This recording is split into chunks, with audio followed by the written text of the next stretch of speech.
Professor Bimal Kumar Rai, साहित्य एवं शिक्षा।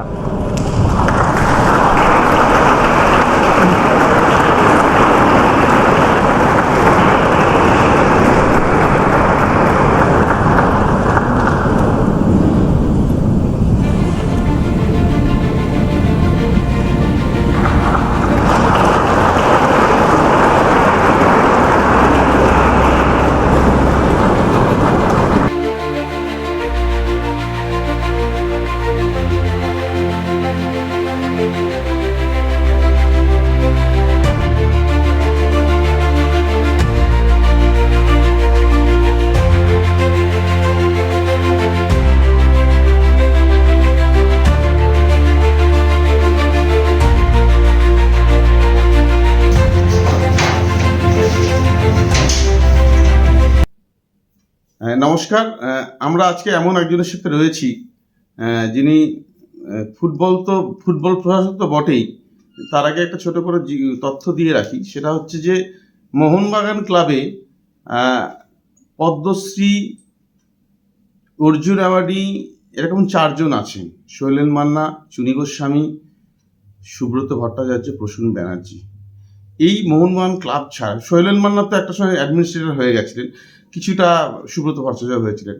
মোহনবাগান ক্লাবকে বাদ দিলে গড়ের মাঠে মানে আর একটা নজির, যেটা আমরাও জানতাম না, যে প্রথম ডিভিশনের বড়নগর অনুশীলনী ক্লাব, সেই ক্লাবের প্রেসিডেন্ট হচ্ছেন পদ্মশ্রী বিমল কুমার রায়, যিনি আমার সঙ্গেই আছেন। উনি আমাকে সময় দিয়েছেন।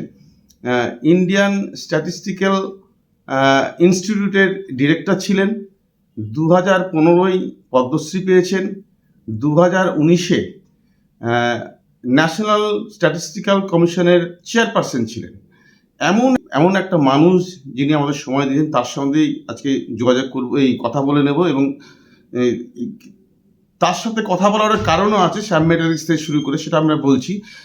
বিমলবাবু, আপনাকে স্বাগত জানাই। যে আমরা যেটা শুনলাম বা আমরা প্রথমটাই খবর করছি, যে মানে আপনার কথাটা আমি পরে আসছি, যে শ্যাম মেটালিক্স যে কর্পোরেট হাউস, যে আপনাদের ক্লাব যে বড়নগর অনুশীলনের সাথে গাঁটছড়া বেঁধে কলকাতা লিগে খেলতে চলেছেন এই বছর, কি বলবেন? না, এটা তো এটা বলে উইন উইন সিচুয়েশন আর কি। আমাদেরও লাভ, তাদেরও লাভ। তারা একটা একাডেমি করেছে, এবং একাডেমি করলে তো ছেলেগুলোকে তো একটা খেলার সুযোগ দিতে হবে। সুযোগ মানে তার ময়দানে একটা প্রপার ডিভিশনে খেলা হচ্ছে, তো সুযোগ দেওয়া, ওই পাড়ার ফুটবল নয়। সেটা ওরা নিশ্চয়ই চাইছিলেন। আর আমরা এই ক্লাবটা বহুদিন চালাচ্ছি, আমি আর আমার যে সম্পাদক দিলীপ চালাচ্ছি। এবং এগুলো মূলত তো আমরা পকেটের পয়সা দিয়ে চালাই। আমি বা আমার বন্ধুবান্ধব, আমার কলিগ, এরা সবাই কন্ট্রিবিউট করেন, এবং সেই পয়সা তুলেই আমরা ক্লাবটা চালাচ্ছিলাম। এবার ইদানিং যেটা হচ্ছিল, আমি রিটায়ার করেছি, বছর 2 হলো। আমাদের যারা শুভানুদ্ধি, তাদের অনেকে রিটায়ার করে গেছে। আমার সমসাময়িক তো। এবার আমাদের টাকার ফ্লো নিয়ে একটা সমস্যা হচ্ছিল গত 2 বছর ধরে। আমি রিটায়ারমেন্ট একটা যোগ দেখছি, মানে সবাই রিটায়ার করে যাবে, মাইনে পাওয়ার পেনশন পাওয়ার তফাৎ আছে, তো একটা হচ্ছিল। এবং আমি চাইনি যে খেলোয়াড়রা এই জন্য সাফার করুক। আমরা তো সামান্য হলেও কিছু টাকা পয়সা দিই, ওরা সেটা ওদের হয়তো সংসার চালায়। আমরা একটা অল্টারনেটিভ খুঁজছিলাম, যে আমি কীভাবে ক্লাবটাও চলবে এবং খেলোয়াড়রা যাতে খানিকটা একটু সম্মানজনক কিছু পয়সা করে পায়, সেটা সেই জায়গা থেকেই। নাহলে আমাকে আবার আরও লোককে খুঁজতে হতো। সেই জায়গায় একটা আমরা হঠাৎ আমাদের দেখা, সেখানে একদম দুজনে পরিপূরক। তারা তাদের প্লেয়ারদের খেলার একটা ফোরাম চাইছে, আমিও আমার ফিনান্সিয়াল যে একটা হচ্ছে সেটা একটা রেমেডি খুঁজছিলাম।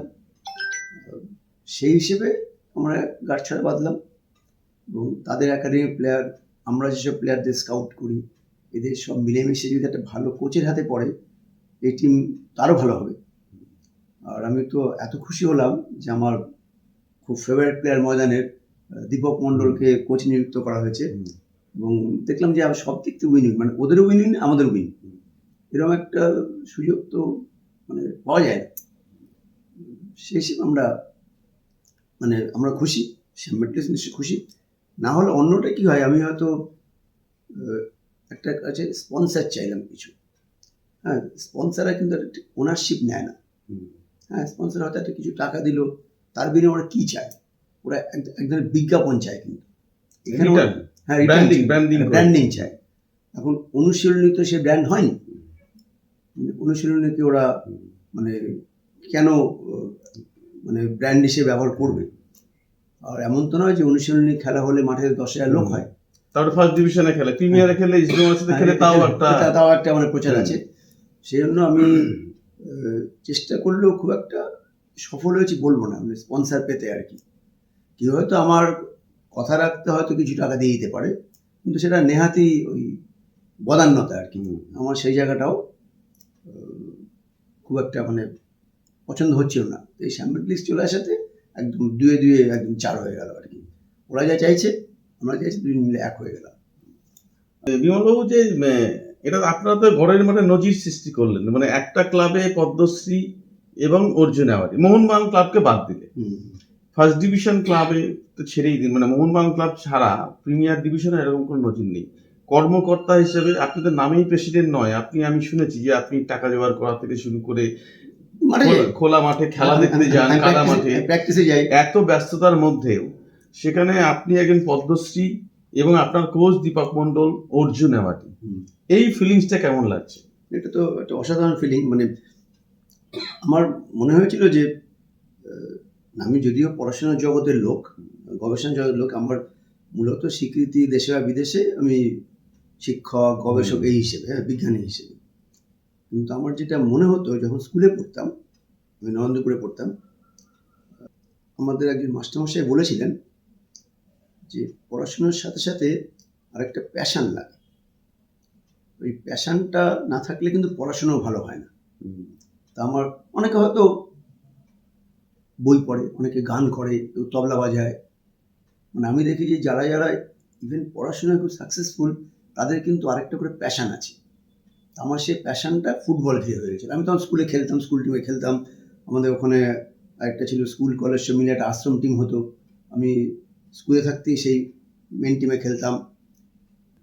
আপনি তো রামকৃষ্ণ মিশনের ছাত্র, কৃতি ছাত্র, হ্যাঁ, এত বড় একটা জায়গায় আপনি গেছেন।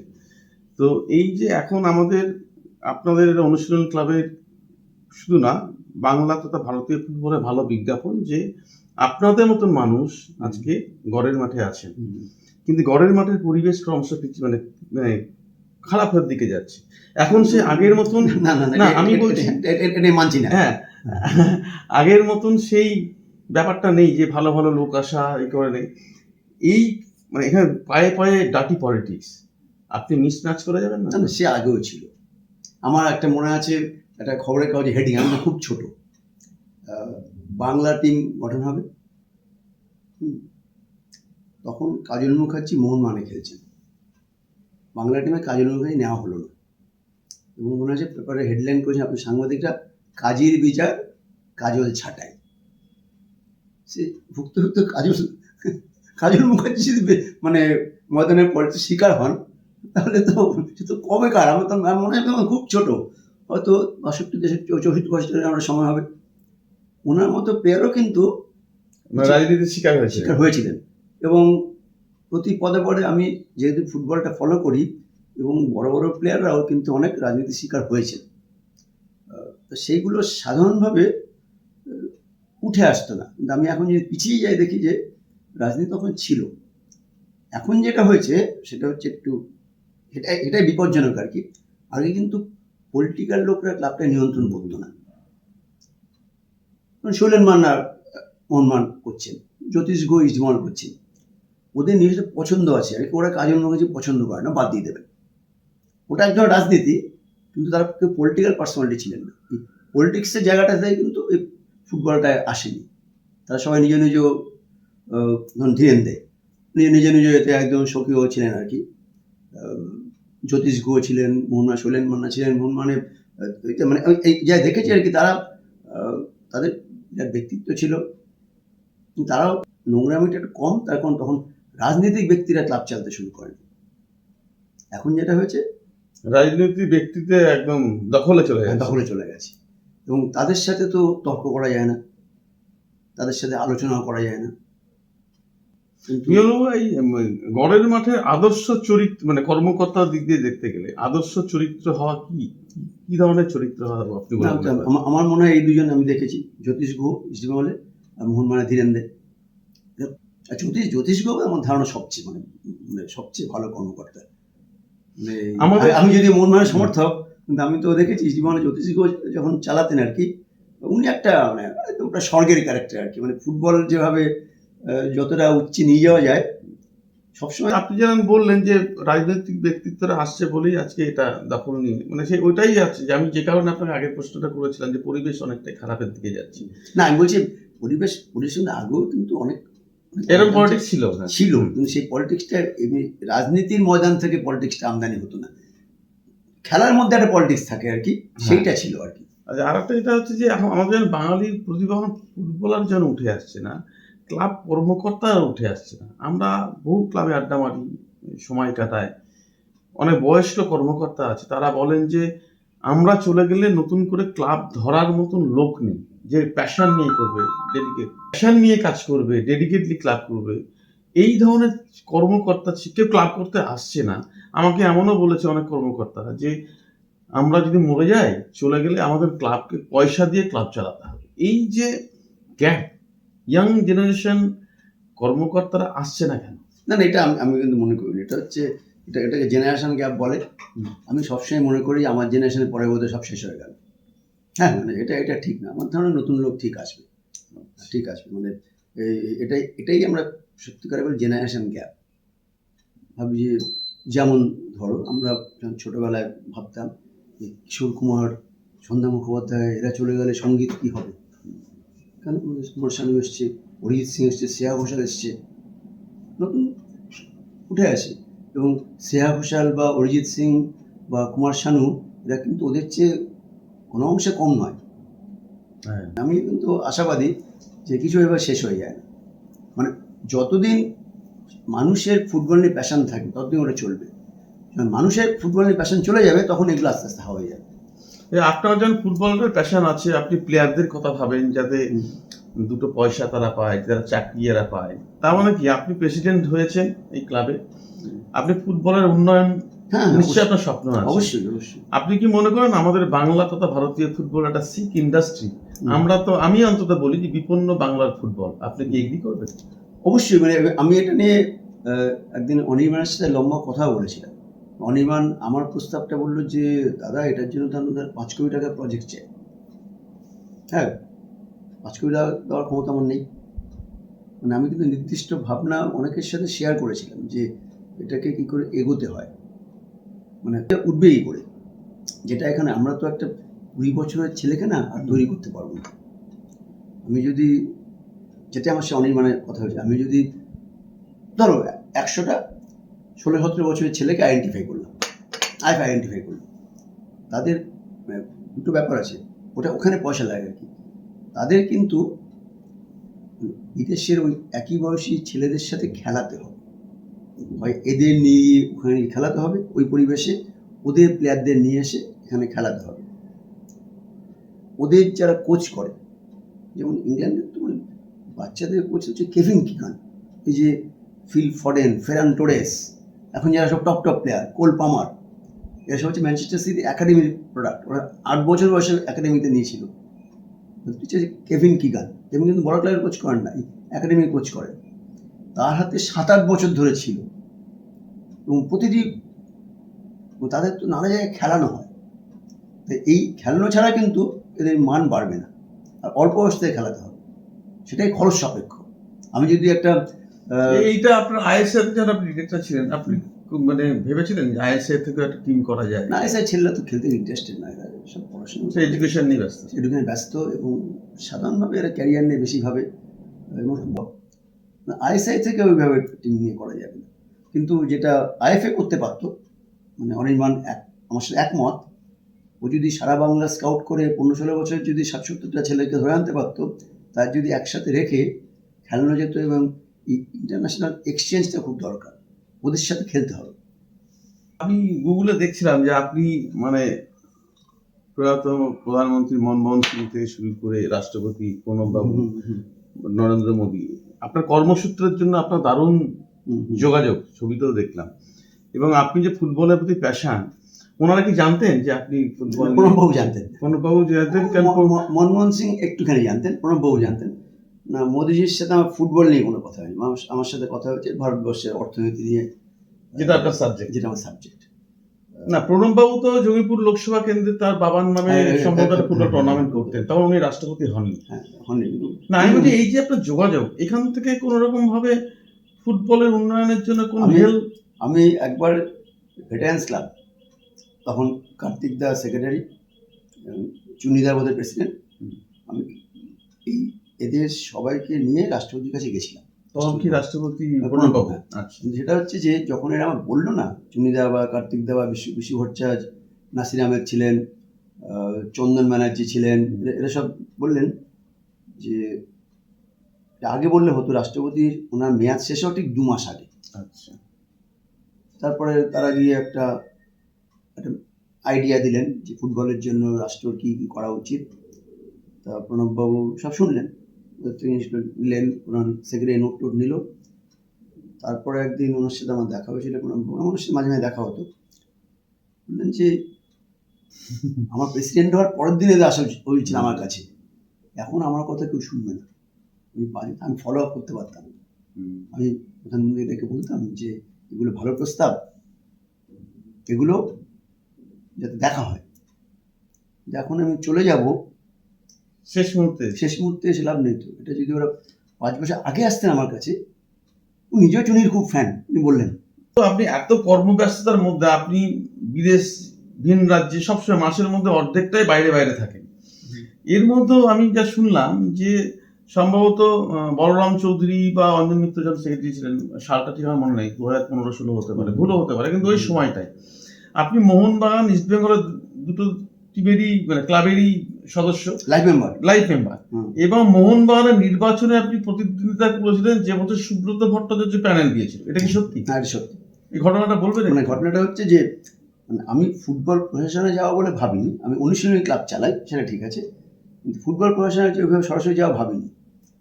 তারপর একদিন আমার কাছে বাবলুদা আর গোপালদা, মানে প্রসূন ব্যানার্জি, গোপালদা বলে দুজনে আমার কাছে এসেছিলেন এই আইসিআইটি।